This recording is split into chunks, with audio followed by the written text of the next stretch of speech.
আপনি কি জানেন আপনার পকেটের টাকা চুরি হচ্ছে? আপনাকেই বলছি। আপনার পকেটের টাকা প্রতিনিয়ত চুরি হচ্ছে। ভয় পাবেন না, পকেটে চাপড়ে ধরে রাখলেও আপনার টাকা চুরি হবেই।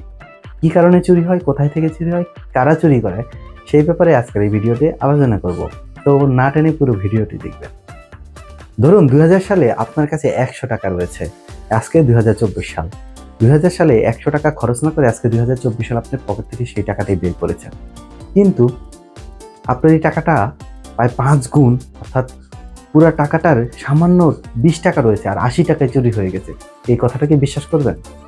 বিশ্বাস হচ্ছে না তো প্রমাণ দিচ্ছি।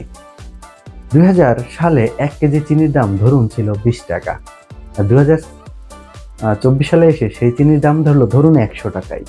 তাহলে কি হলো? আপনি 2000 সালে যদি চিনি কিনতেন, ওই 100 টাকা দিয়ে 5 কেজি চিনি কিনতে পারতেন।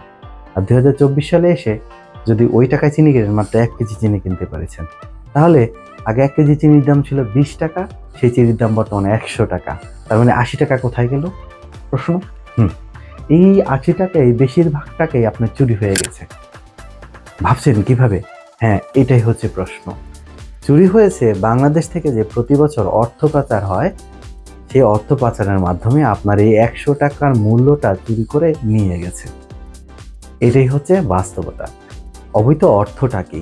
ব্যাংক লুটের মাধ্যমে যে অর্থ আত্মসাৎ করা হয়, আমরা ভাবছি ব্যাংক লুট করেছে সে, কোটিপতি হয়েছে সে, আমার ক্ষতি হয়েছে কি? হ্যাঁ, আমার আর আপনারই ক্ষতি হয়।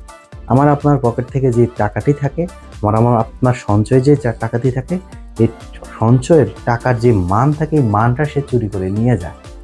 মূল সমস্যা আমার আর আপনার। তাই প্রতিবাদটা আমাকে আপনাকে করতে হবে।